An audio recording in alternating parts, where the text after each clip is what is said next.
Bueno, cuando yo abordo una primera clase, en general estoy con un poquito de pánico, ¿no? Porque, bueno, siempre el hecho de estar frente a un grupo de personas que te están mirando y están pensando lo que decís, es todo un... es como afrontar un juicio. Pero lo que yo trato de hacer siempre es un poco de despertar curiosidad en los alumnos por aquellos temas que vamos a ver. Pero ¿cómo?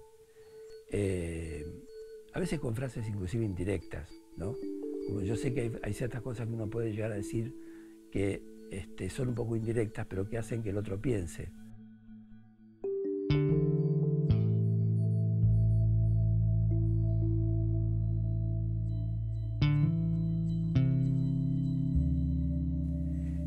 Primero hice lo que en ese momento se podía hacer hace muchos años, que era buscar una escuela de cine, que en ese momento yo conocí que había una sola en el país, que era la Escuela de La Plata, de la ciudad de La Plata. Empecé ahí. Pero pronto fue un año bastante accidentado, entonces al cabo de un año no tenía, no había aprendido mucho en realidad. Entonces alguien me llamó para ofrecerme de entrar en la cabina de un señor que era como la estrella de la edición en esos años, se llamaba Antonio Ripoll. Entonces, en alternativa de seguir en una escuela en donde no aprendía nada y entrar en un lugar donde se hacía cine, se hacía montaje, era una especie de academia práctica del cine, ese lugar, y además porque en esos años entrar a trabajar profesionalmente en el medio era bastante difícil, bueno, no dudé en hacerlo. Entonces empecé a trabajar con este señor. Primero a aprender y después a trabajar.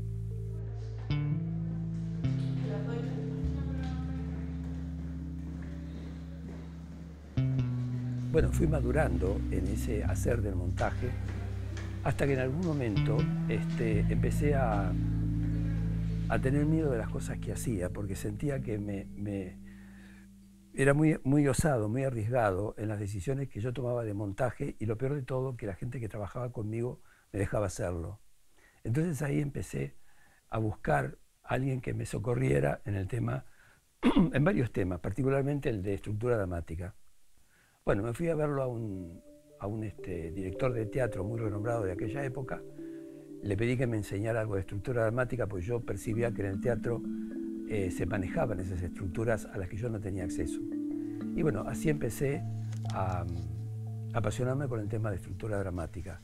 Y de a poco lo fui incorporando en mi hacer y en mis enseñanzas.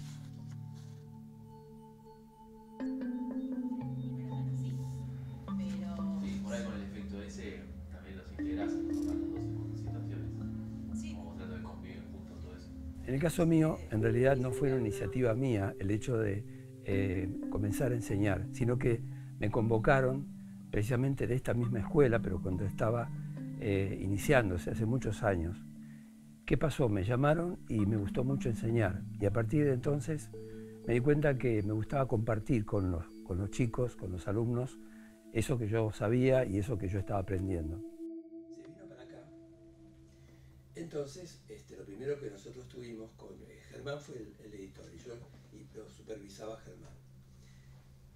Lo primero que tuvimos y la verdad es que me siento muy bien por varios motivos. Primero porque me encanta ver el pasaje de la vida de los chicos, alumnos míos, cómo crecen, cómo buscan su propio lugar. Esa experiencia de vida para mí es muy atractiva.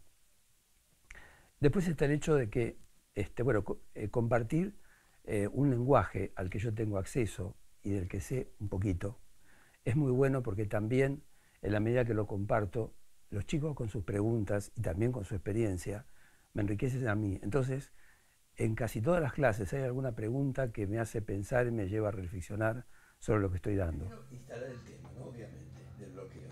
Y un poco la historia. Muchas veces la dificultad que yo siento cuando estoy enseñando es que yo trato de darles a los chicos conocimientos que sean muy fáciles de aprender, de incorporar, y además que sean factibles de ser aplicados en forma inmediata. Es decir, no me gusta la teoría que es para aprender y para dar un examen. Entiendo que un examen se puede dar perfectamente, es decir, en base a preguntas, pero sobre la base realmente de procesos que han sido aprendidos, internalizados por los alumnos, no como una cosa que se estudia, ni hablar cosas de memoria, ¿no? Pero como la aprehensión de conceptos que si no tiene una aplicación inmediata, creo que no sirven.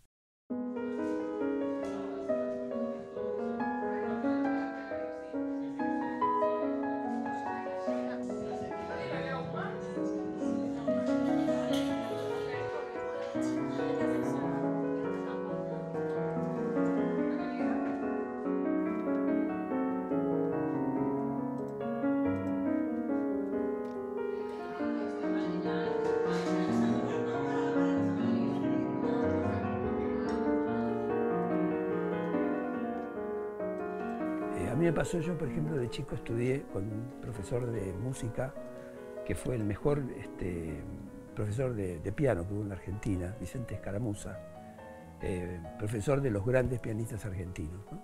Bueno, él sin darse cuenta me transmitió como ideales, ¿no?, para la búsqueda. Y yo siento que ese modelo que yo capté de chico, que era ese maestro que me enseñaba cómo tenía que poner las manos, la posición de las manos, inclusive después más allá, cómo abordar una interpretación. Entiendo que es un modelo para aplicar, no únicamente para, sobre todo en una escuela donde uno está lidiando o está trabajando con muchos chicos a la vez, pero todo lo que se puede hacer en esa línea me parece interesante y positivo. Yo digo, ¿en qué libro yo puedo notar que el corte que conviene en este caso es un cuadrito más atrás, un cuadrito más adelante? Y eso, la única forma es verlo es en la otra escena, que es el estar juntos frente a una pantalla y estar haciendo todas las pruebas y buscando, por ejemplo, una combinación de movimiento, bueno, a ver cómo y si usamos movimiento, si usamos movimiento y quietud, o sea, qué combinación en cada caso corresponde. Pero también, no solamente la elección de eso, sino eso que es una cuestión de cuadritos, porque en esto la precisión visual es fundamental. Y yo lo único que a veces me quejo es que se trabaja con sistemas que son muy sofisticados de manera no sofisticada.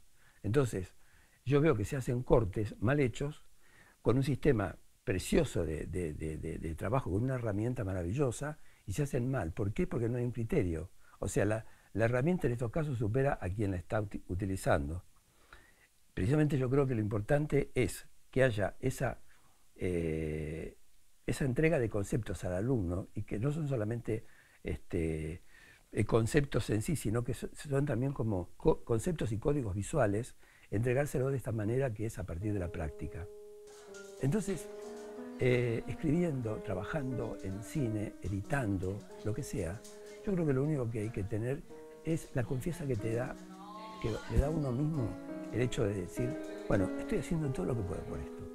Sin heroísmos, o sea, sin heroicidades, sin excesos, simplemente doy todo lo que puedo en función de este trabajo. Y transmitirles a los chicos la confianza que eso te da. Porque un buen día, la persistencia, digamos, en eso, te da un producto que vos decís, ah.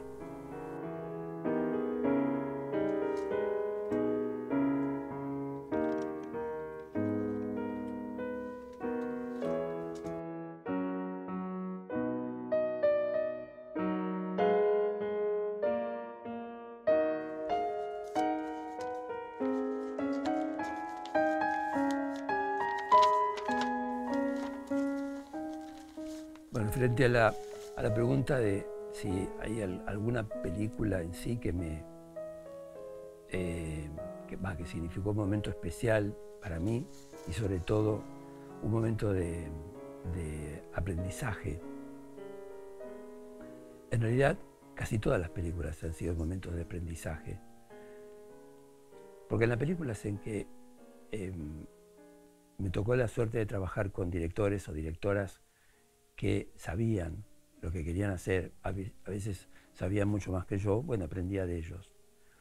Y cuando me encontraba con las películas de realizadores o realizadores más debutantes, que estaban más inseguros, algunos inclusive que hacían verdaderos desastres, ¿no?, en la filmación, también me servían, porque en la búsqueda precisamente de resolver los problemas que había que resolver, yo aprendía.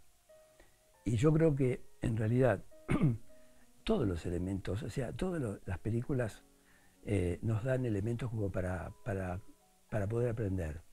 Es decir, las películas bien hechas, porque están bien hechas y uno las toma como modelo. Y después el resto, inclusive yo agradezco a los alumnos que me dicen esas preguntas que puede hacer un niño, porque son las de más difícil respuesta. Y son a veces las que esas preguntas me las hacen y si yo las sé responder le digo, bueno, espera, lo voy a pensar y te digo, la próxima vez te digo lo que pienso. Y esas preguntas son las que me han también ayudado a mí a estructurar un poco lo poco que yo manejo de todo esto, ¿no? Mis ideas, mis enseñanzas, no sé. Pero realmente todas las películas, inclusive siempre hay algo, hasta voy a confesar una cosa, a veces me ha tocado trabajar, por ejemplo, en la época del Proceso, que uno no podía trabajar sino en películas que eran espantosas, pero por la censura no había otra chance. A veces me divertía en cosas que tenían que ver, bueno, con lo que decía hoy. Decir, bueno, ya que estamos con esto que es un material tan feo, de todas maneras voy a ver el trabajo, a ver si el corte, si está hecho, bien hecho, si es el fotograma adecuado, en fin. Y una serie de cosas más que siempre me han servido para, en el caso de que estuviera trabajando forzadamente, como en esa época, para entretenerme y sacarle el jugo a cada experiencia.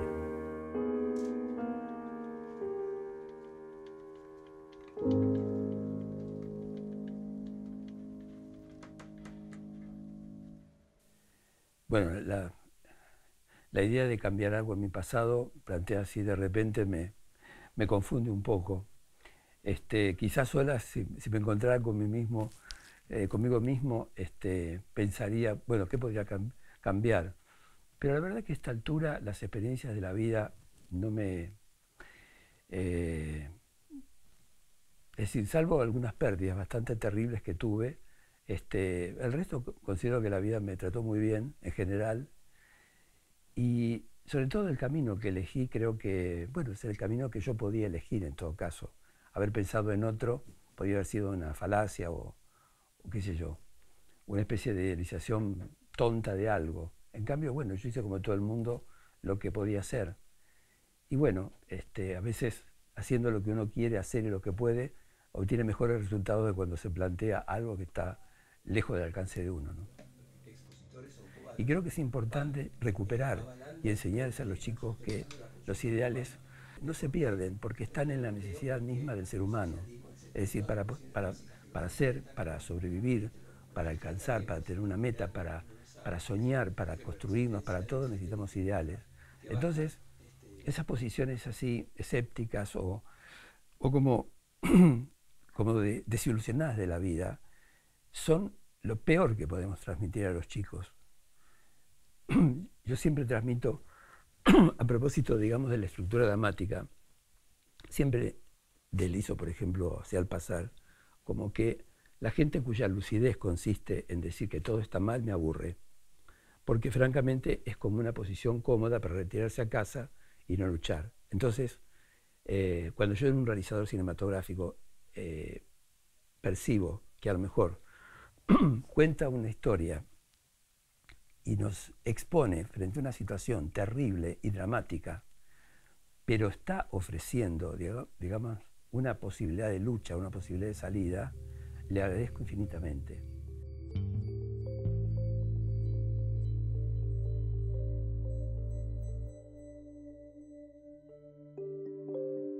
Yo tengo ya 75 años, entonces a veces digo, bueno, eso era lo mejor, en poco tiempo tengo que retirarme de esta tarea. Y la verdad que me genera bastante angustia, prefiero no pensar en eso.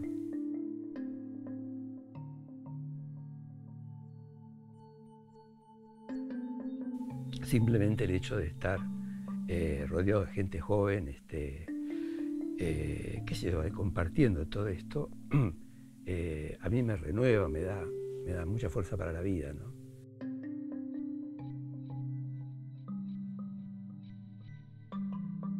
O sea que por ahora, mientras pueda, es impensable retirarme y dejar de hacerlo.